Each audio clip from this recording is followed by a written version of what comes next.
अनुकरण के साथ हवेली संगीत, शास्त्रीय संगीत, लोक संगीत ये सब किया। मधुर गायक भी, शास्त्रीय नृत्यकार के रूप में विशिष्ट ख्याति आपने अर्जित की है।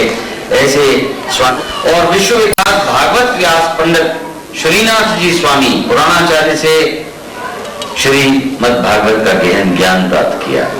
और आजकल वर्तमान काल में रासलीला को परिष्कृत रूप प्रदान करने का संकल्प लेकर स्वामी रामस्वरूप शर्मा इस भूमंडल पर ही नहीं संपूर्ण सृष्टि में अपना गायन दिखा रहे हैं और कृष्ण की लीलाएं दिखा रहे हैं।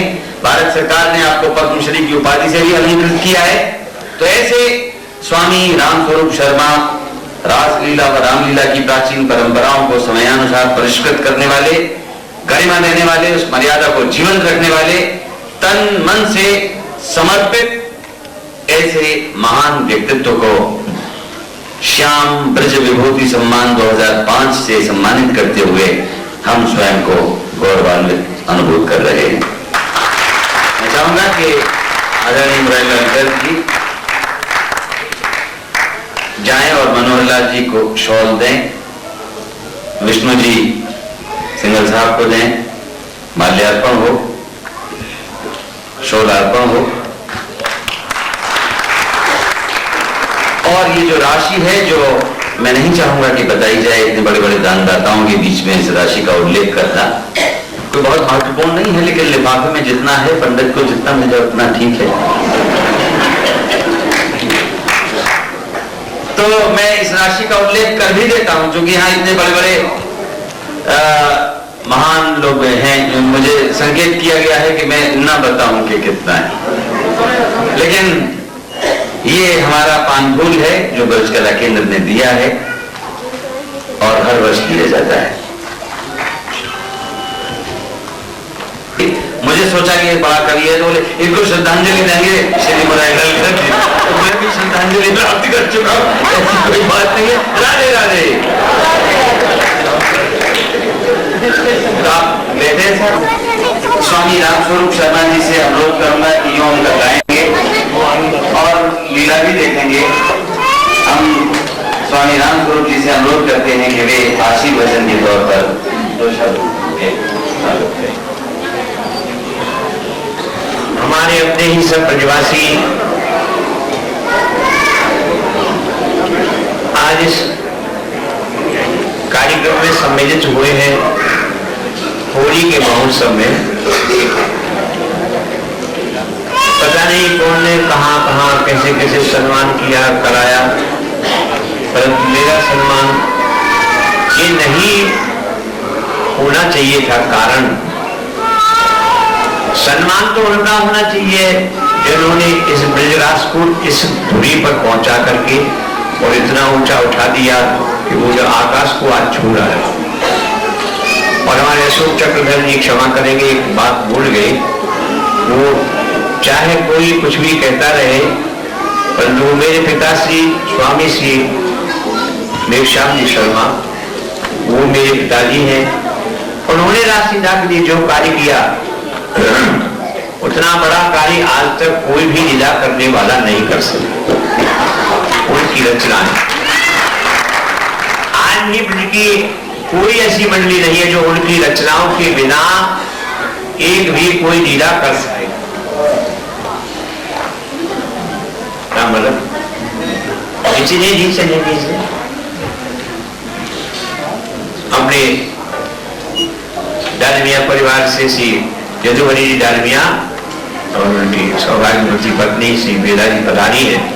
हमारे आमंत्रण पर हो सकता है कि आपके सदस्य तो नहीं है, पर मेरे तो घर के ही नहीं अपने बड़े सम्मानित सदस्य हैं।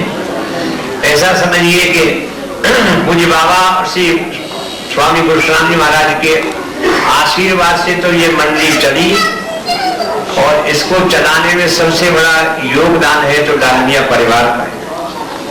मैं उनके ऊपर प्रशंसा नहीं करना चाहता था, परंतु है सत्य यही। क्योंकि मैं अभी जब बात चली है तो मुझे दो शब्द कहने का अवसर दिया है, तो मैं क्षमा चाहूंगा कि मैं तो मंडली छोड़ करके जा रहा था और मैं तो या तो कथा ही कह देता या भजन संध्या कर देता।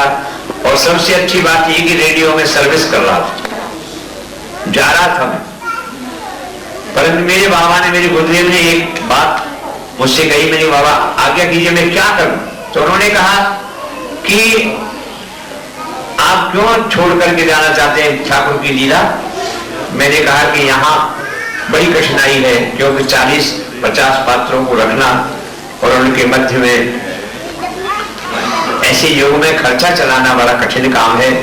स्वरूपों का श्रृंगार, आज क्यों लोग बिहारी जी की तरफ में दौड़ दौड़ करके भागते हैं, क्यों श्रीनाथ जी की ओर दौड़ दौड़ करके भागते हैं, उसका कारण है जो वो कई ठाकुर है ऐसे जिनका नित्य नवीन श्रृंगार होता है, नित्य नवीन जिनकी छटाएं बनती हैं, नित्य नवीन जिनकी घटाएं बनती हैं, ऐसे ठाकुर के प्रति स्वतः ही आकर्षण होता है।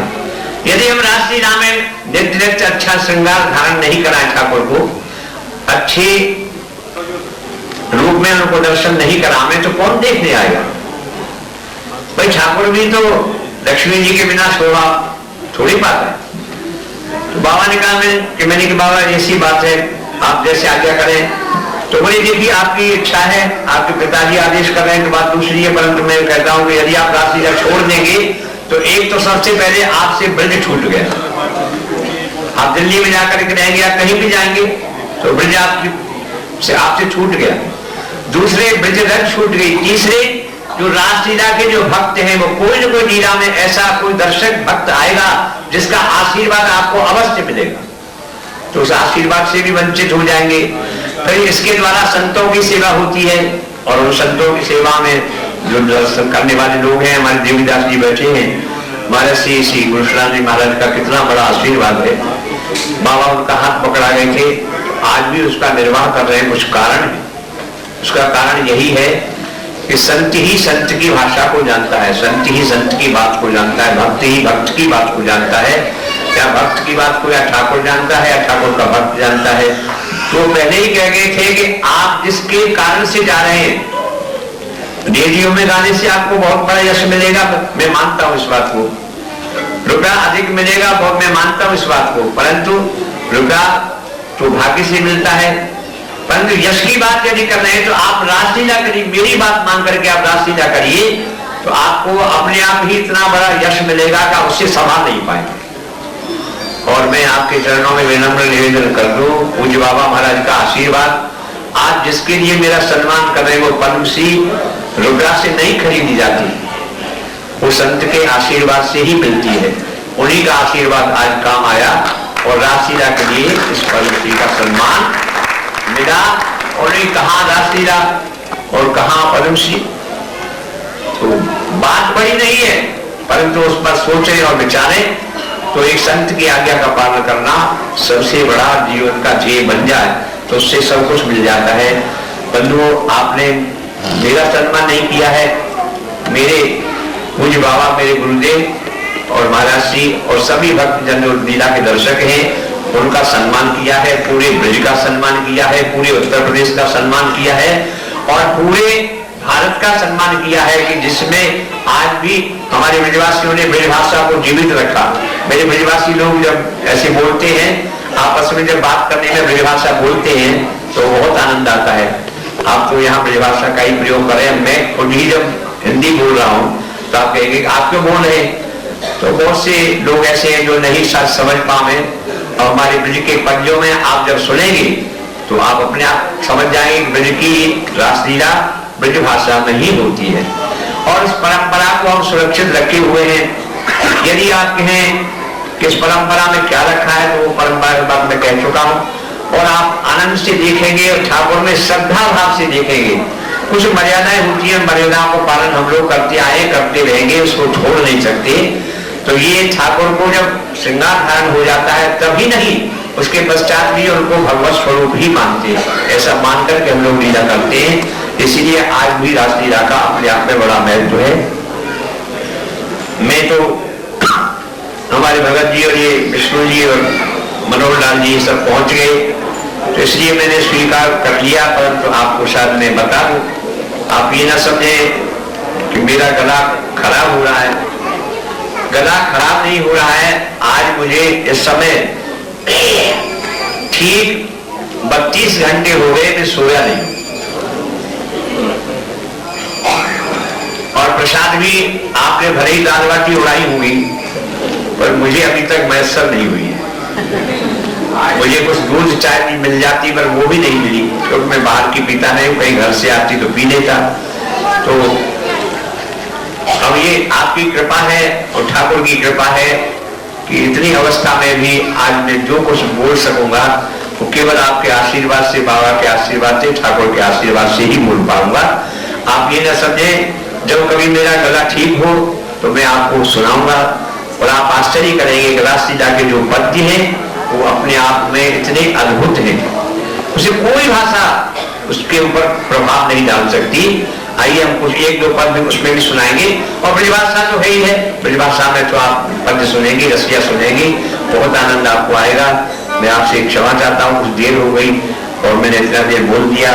अशोक जी से क्षमा चाहता हूँ, मेरे पिताजी को उन्होंने उनका ग्राफ नीचे कर दिया, मेरा ग्राफ ऊपर कर दिया, ये नहीं है, तो बहुत बड़े ग्राफ में है। मेरे पिताजी हैं और उनके पद्य आज ऐसा कौन है। हम लोग थाईलैंड सबसे पहले गए तो वहाँ साईं बाबा का एक मंदिर था, तो एक विदेशी लेडी उनका जो है रसिया गा रही थी, खातिर कर ले नई गुजरिया रसिया ठाड़ो तेरे। तो मैंने बोला ये तुम कहां से लाए? बोले हम तो वृंदावन गए थे, हमें वहां से सीखा, तो हमको बहुत अच्छा लगा। तो मैंने की लाली तू ऐसे मत गावे, वो आखिर कह रही, हमारे पंडित जसराज जी ने भी गाया है पद, तो खातिर करने नहीं गुजरिया नहीं गाया, उन्होंने आखिर करने नहीं गुजरिया कहा। मैंने पंडित जसराज जी से कहा कि ब्रजवासियों की भाषा है कि आखिर का शब्द का नहीं है, आखिर नहीं, जैसे अभी श्रद्धांजलि और पुष्पांजलि हो रही थी, आखिर तो आखिर होता है, वो खातिर करने नहीं गुजरिया रसिया ठाड़ो थे पिताजी का पद है। तो ब्रजभाषा का अर्थ भी जाने बिना कभी कभी गड़बड़ हो जाती है। तो उनकी भाषा को, उनके पद्यों को इतना स्वीकार किया है लोगों ने, सब जगह गाए जाते हैं, और अधिकांश उनके पद्य लीला में गाए जाते हैं, जिसके द्वारा लीला होती है, आप आनंदित होते हैं। आइए हम श्री रास बिहारी से प्रार्थना करते हैं, उनके चरणों में विनम्र निवेदन करते हैं, और हम आपसे एक क्षमा भी चाहते हैं। हमारे यदुवरी जी आए हमारे बीच में, ठाकुर जी को माल्यार्पण वो कर लें, और सबकी माल्यार्पण हो गई, ठाकुर जी को माल्यार्पण आपसे करा देते हैं, और सब आप सब ताली मिला के इस बात मेरी बात का स्वागत करिए। वो बहुत संतुष्ट है, वो संतुष्ट कर रहे हैं, मैं उनको बुलाए बिना नहीं रहूंगा। आएंगे, एक वो आ जाए, एक और आप में से ठाकुर जी को कोई भी माल्यार्पण कर लें।